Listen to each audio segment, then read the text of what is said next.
আমি হযরতকে তার মূল্যবান আলোচনা পেশ করার জন্য সবিনয় অনুরোধ জানাচ্ছি।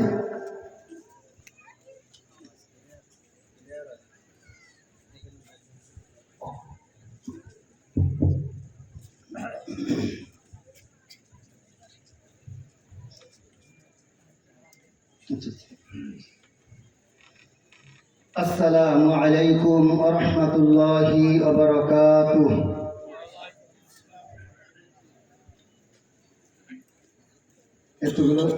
এত সুন্দর করে সালাম দিলাম, জবাব দিলেন না কেউ। কিন্তু দেন জবাব আল্লাহকে রাজি খুশি করার জন্য। আমি আবারও সালাম দেই, জবাবটা সুন্দর করে দেন, কারণ সালাম দেয়া তো সুন্নত, নেয়া তো ওয়াজিব, তাই না? যদি সালাম যে আওয়াজ করে আমি দিছি এই আওয়াজে আপনাদেরকে জবাব দিতে হবে, তাহলেই না বুঝবো যে কিছু না কিছু মুসলমানের ভিতরে ব্যাটারির চার্জ আছে, চার্জ থাকতে হবে। আপনারা মেহরবানি একটু আগায় আসেন, দেখবেন যে অনেক সুন্দর হবে। এখনকার যারা মুরব্বী, তারা মুরব্বী না, তারা হলো স্ট্রং মানুষ। আর যারা এখনকার জেনারেশন, ইয়াং জেনারেশন, তারা মুরব্বীদের চেয়েও নর্মাল। এই জন্য আপনাদের দরকার, সামনে আসেন। আগের খানেওয়ালা মানুষগুলোর শক্তি অনেক বেশি। আসেন সামনে, ইনশাআল্লাহ। আমি সালাম আবারও দেব, জবাব আবারও আপনাদের থেকে ইনশাআল্লাহ শুনবো। আসসালামু আলাইকুম ওয়া রাহমাতুল্লাহি ওয়া বারাকাতুহু। একটু হয়েছে, আলহামদুলিল্লাহ আলহামদুলিল্লাহি ওয়া কাফা ওয়া সালামুন আলা ইবাদিহিল্লাযীনা ইসতাফা। أما بعد فأعوذ بالله من الشيطان الرجيم. بسم الله الرحمن الرحيم. يرفع الله الذين آمنوا منكم والذين أوتوا العلم درجات. الله بما تعملون خبير. صدق الله المولانا العظيم. وقال النبي صلى الله عليه وسلم: خيركم من تعلم القرآن وعلمه، أو كما قال عليه الصلاة والسلام. قدر بلبل بدانت يا بدانت شهبري، قدر گوهر شه بدانت يا بدانت جوهري. قدر بلبل بدانت يا بدانت شهبري، قدر گوهر شه بدانت یا بدانت جوهری. حسن سیرت گر نباشد حسن سیرت حیف نیست، گل اگر خوشبو ندارد قابل گلزار نیست. اللهم صل على سيدنا وسندنا وحبيبنا ومولانا محمد صلى الله عليه وعلى آله وأصحابه وبارك وسلم.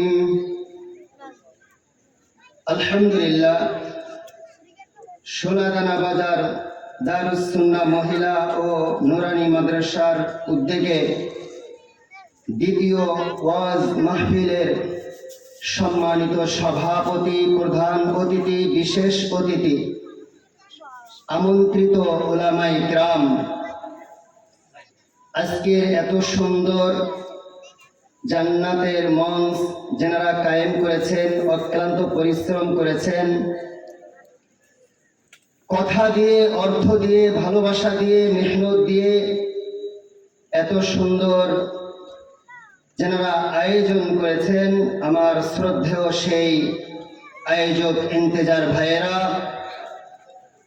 জান্নাতের মঞ্চে যারা বসে আছেন আমার শ্রদ্ধেয় যুবক ভাইয়েরা এবং স্নেহের মুরব্বিয়ানে ইজম, পর্দার আড়ালে সমবেতা আমার মা ও বোনেরা, ওই রবের কাছে শুকরিয়া আদায় করব যেই রব আমাদেরকে দুনিয়াবি কাজ থেকে ফারেক করে সকলের নসিবে আল্লাহ এবং রাসূলের কথা এবং হাদিসের আলোচনা সকলকে আল্লাহ সুবহানাহু ওয়া তাআলা দেন না, শোনার সুযোগ করে দেন না।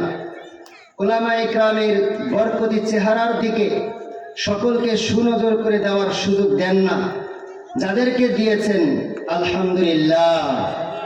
আল্লাহ সুবহানাহু ওয়া তাআলা আমাদের প্রত্যেককে উলামায়ে হক, উলামায়ে দেওবন্দীদের পবিত্র জবান থেকে কোরআন ও সুন্নাহর আলোচনা শুনে নিজের জীবনটাকে সুন্দর জান্নাতি মেহমান বানাবার জন্য তৌফিক দান করুন। সকলে বলেন আমিন। জোরে বলেন আমিন। যে রব আমাদেরকে এখানে বসে আছেন, প্যান্ডেলের ডানে বামে আমার শ্রদ্ধেয় মা ও বোনেরা, আপনারাও শুকরিয়া আদায় করে নেবেন। সকলেই আমরা অন্তরের অন্তঃস্থল থেকে জোরে সরে বলি আলহামদুলিল্লাহ। এমন ভাবে আলহামদুলিল্লাহ বলতে হবে যেন এই অন্ধকারাচ্ছন্ন রাত সাক্ষী হয়ে যায়, এই বাতিগুলো সাক্ষী হয়ে যায়, এই মন সাক্ষী হয়ে যায়, এই জায়গাটা সাক্ষী হয়ে যায়। কিয়ামতের দিন হাসরের মাঠে যেন এটা নাজাতের ওসিলা হয়। এই জন্য এমনভাবে এখান থেকে আমরা প্রশংসামূলক বাক্য ব্যবহার করব যে এই বাক্যটার দ্বারা আল্লাহ তাআলার আরশ কুরসি পর্যন্ত পৌঁছে যাবে। এজন্য সকলেই আরেকবার অন্তরের অন্তঃস্থল থেকে জোরে বলবো আলহামদুলিল্লাহ। মোহতারাম দোস্ত বুজুর্গ, আমি আপনাদের সামনে কালামে পাক থেকে একখানা আয়াতে কারিমার জুজ তেলাওয়াত করেছি। আল্লাহ তাআলা আয়াতে কারিমার মধ্যে বলেছেন, ইয়ারফা'িল্লাহু আল্লাযীনা আমানু মিনকুম ওয়াল্লাযীনা উতুল ইলমা দারাজাত আল্লাহু বিমা তা'মালুনা খাবীর। আল্লাহ সুবহানাহু ওয়া তাআলা যাদেরকে জ্ঞান দান করেছেন, ইলম দান করেছেন, এরা দুনিয়ার মধ্যে সবচেয়ে দামি। এরা দুনিয়ার মধ্যে কি সবচেয়ে দামি।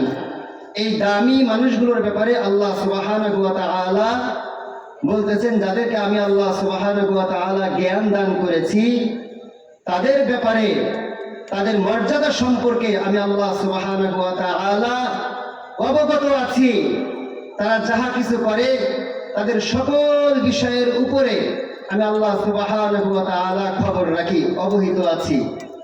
এবং রাসূল কারীম সাল্লাল্লাহু আলাইহি ওয়াসাল্লামের অসংখ্য অগণিত হাদিস থেকে একখানা হাদিস পাঠ করেছি কি, খায়রুকুম মান তাআল্লামাল কুরআন ওয়া আল্লামা আও কামা ক্বালা নবী সাল্লাল্লাহু আলাইহি ওয়াসাল্লাম।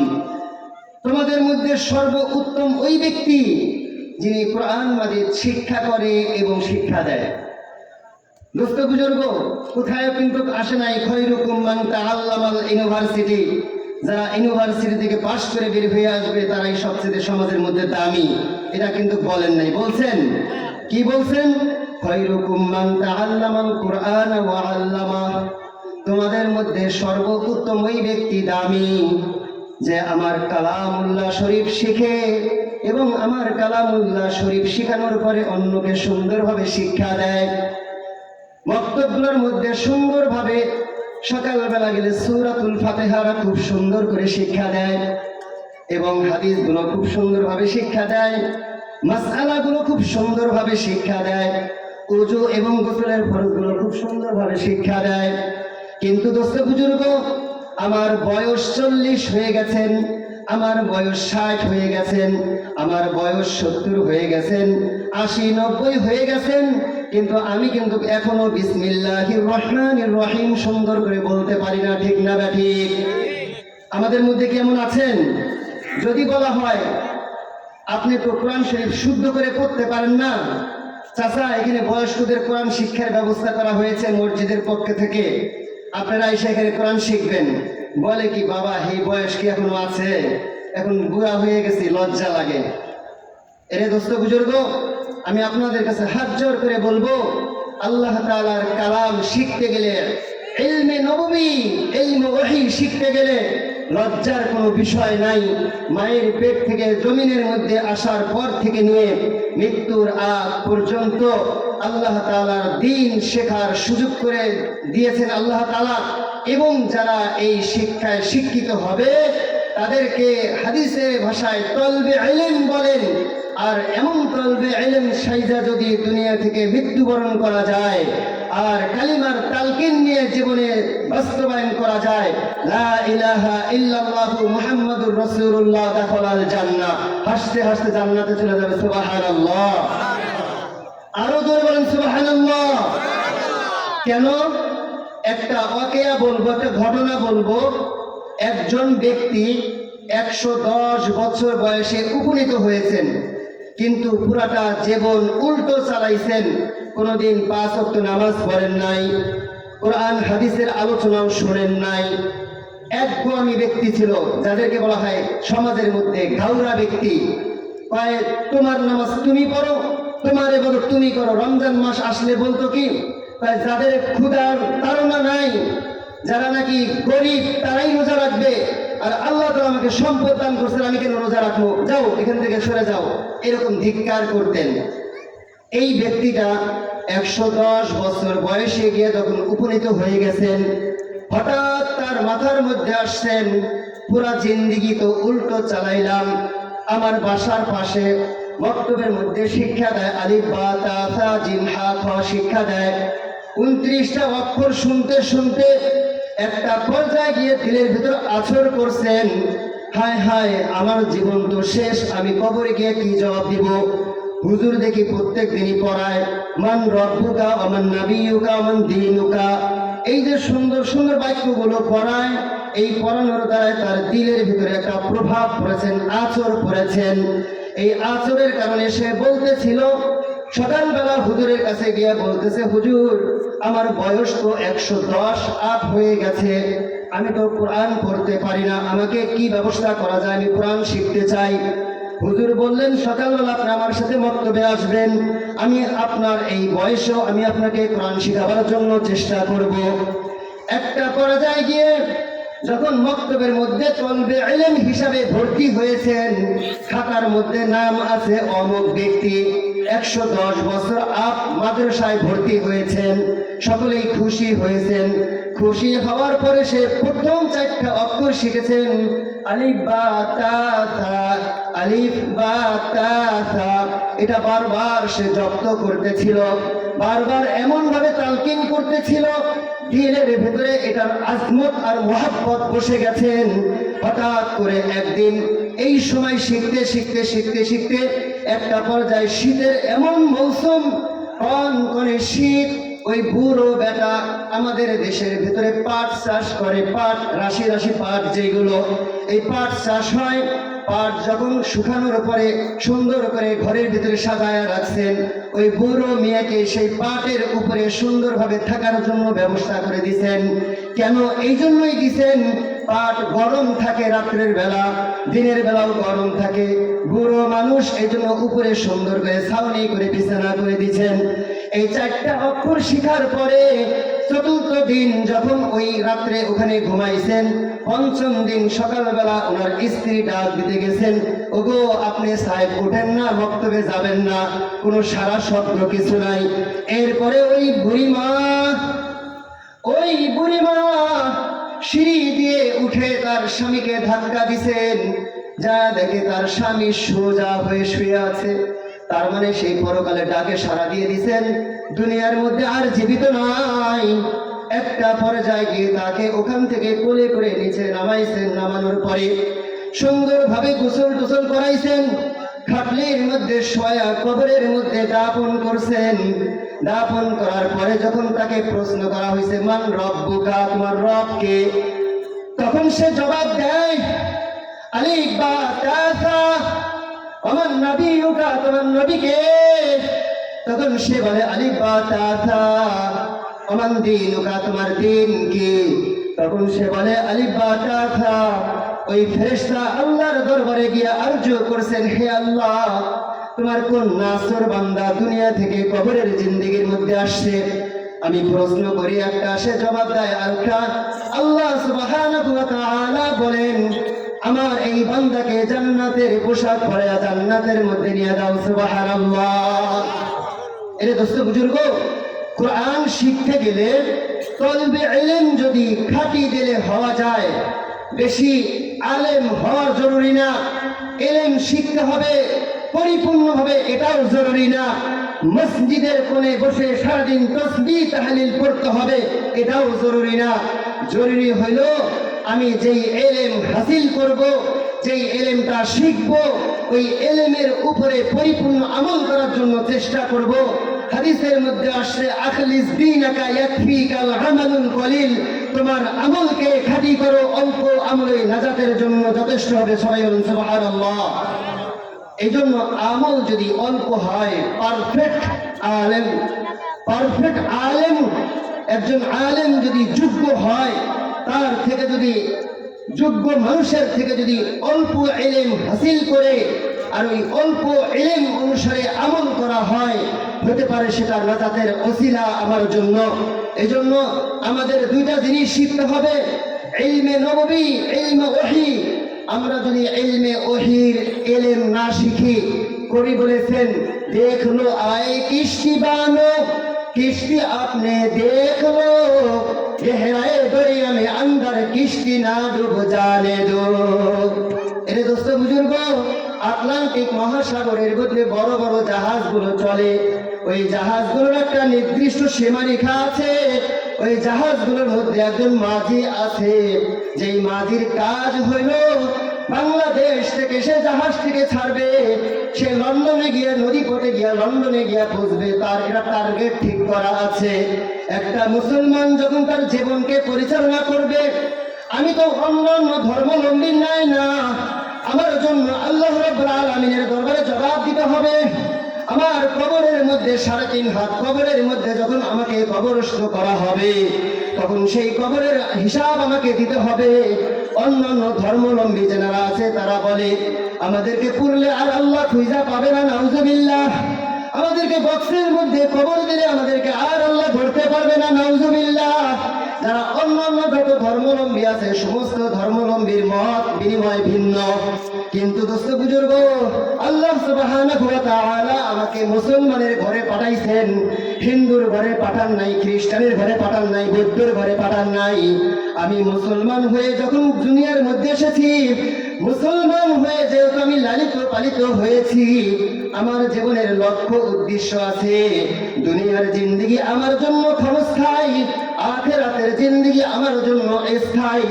এই জন্য আখিরাতের জিন্দেগি অর্জন করতে গেলে আমাকে টার্গেট নিয়ে বাঁচতে হবে। যে কয়দিন আমি টার্গেট নিয়ে বাঁচবো, আমি মুসলমান হয়ে বাঁচতে চাই। আমি হিন্দু বৌদ্ধ খ্রিস্টানদের ন্যায় বাঁচতে চাই না, আমি মুরগির ন্যায় বাঁচতে চাই না, বিড়ালের ন্যায় বাঁচতে চাই না, শ্রীগালের ন্যায় বাঁচতে চাই না। যতক্ষণ বাঁচতে চাই সিংহের ন্যায় বাঁচতে চাই।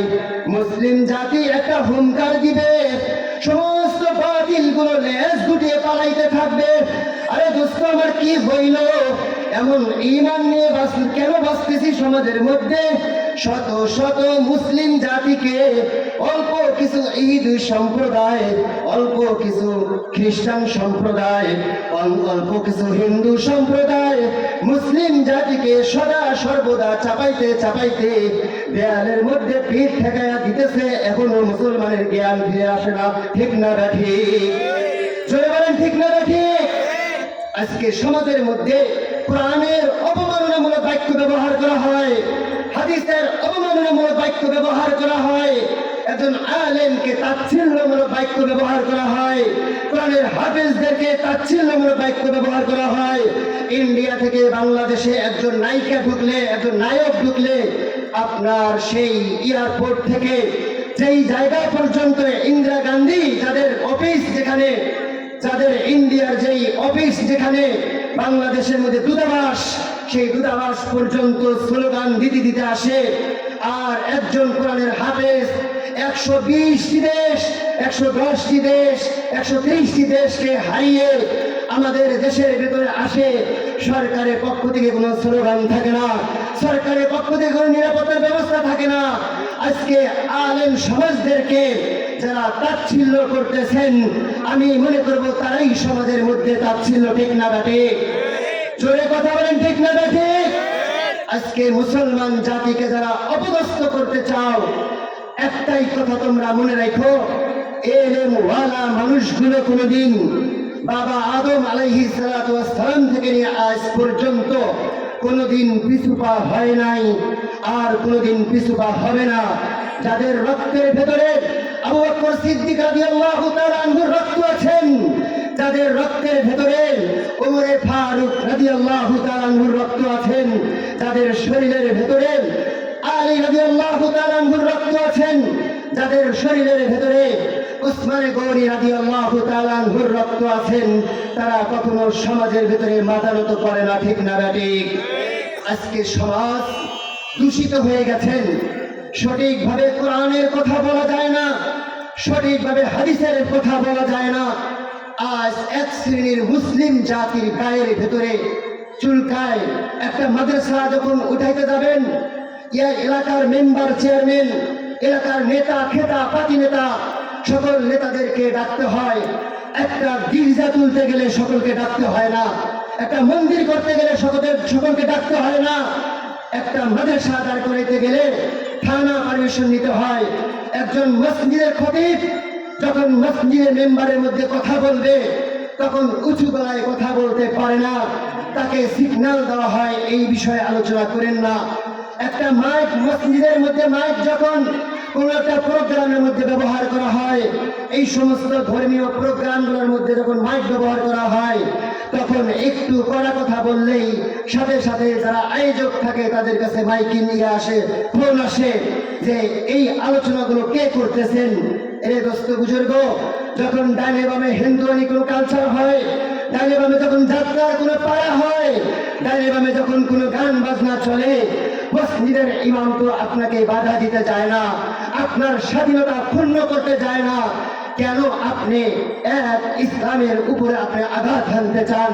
বোঝা গেল এই আঘাত হানার পেছনেই আমরাই দায়ী। কেন আমরা ঐক্যবদ্ধ থাকতে পারি না, ঠিক না ঠিক? আমরা যদি মুসলিমরা ঐক্যবদ্ধ থাকতে পারি, পশ্চিমকালেও আমাদেরকে কেউ দূরে সরাতে পারবে না, ঠিক না ঠিক? আমরা কে ঐক্যবদ্ধ থেকে হাত তুলে দেখাই। সমাজের আল্লাহ তুমি কবুল করে নাও। হে আল্লাহ, আমাদের প্রত্যেককে ঈমানওয়ালা হওয়ার জন্য তৌফিক দান করুন। আজকে সমাজের মধ্যে হাত নামান, সমাজের মধ্যে মাদ্রাসা কায়েম করতে হবে, সমাজের মধ্যে মসজিদের মধ্যে হক কথা বলতে দিতে হবে, সমাজের মধ্যে সঠিক নেতৃত্ব দেওয়ার জন্য সদা সর্বদা যুবকদের ভূমিকা পালন করতে হবে। আর সদা সর্বদা ভূমিকা পালন করার জন্য দুই ব্যক্তির দরকার। সদা সর্বদা ভূমিকা পালন করার জন্য দুই ব্যক্তির দরকার। আমাদের রাহবার যারা হবে উলামায়ে হক, তাদের দরকার, এবং যুব সমাজ দরকার। যুব সমাজ যখন গঠিত হবে, যুব সমাজ গঠন করার জন্য একজন আদর্শ মায়ের দরকার। হুসনে সিরাত গিরনা বাসত, হুসনে সিরাত হিজনিস, গুল আগার খুশবু নাদারাত, কবেলে গুলজারে নিস। এত সুন্দর বাগান সাজানো হয়েছে, আমার ডাইনে বামে বাগান সাজানো হয়েছে, সুন্দর সুন্দর রাশি রাশি ফুল দিয়ে বাগান সাজানো হয়েছে। একটা বাগান থেকেও সুঘ্রাণ ছড়ায় না, একটা ফুল থেকেও সুঘ্রাণ ছড়ায় না। মালিক পরশম চিন্তা করে এই ফুলগুলো যেহেতু সুগন্ধি ছড়ায় না, এই ফুলগুলো থেকে কোনো ঘ্রাণ ছড়ায় না, এই ফুলগুলো বাগানে থাকার কোনো যোগ্যতা নাই। যেমনটা আপনার আমার সামনে অত সুন্দর সুন্দর শিমুল গাছের ফুলগুলো ফুটে, শিমুল গাছের ফুলগুলো ফোটার পরে দেখতে খুব সুন্দর দেখা যায়, কিন্তু ওই ফুলগুলোকে কেউ নাকের কাছে নেয় না, ওই ফুলগুলো কেউ পাড়ায় পাড়ায় সবাই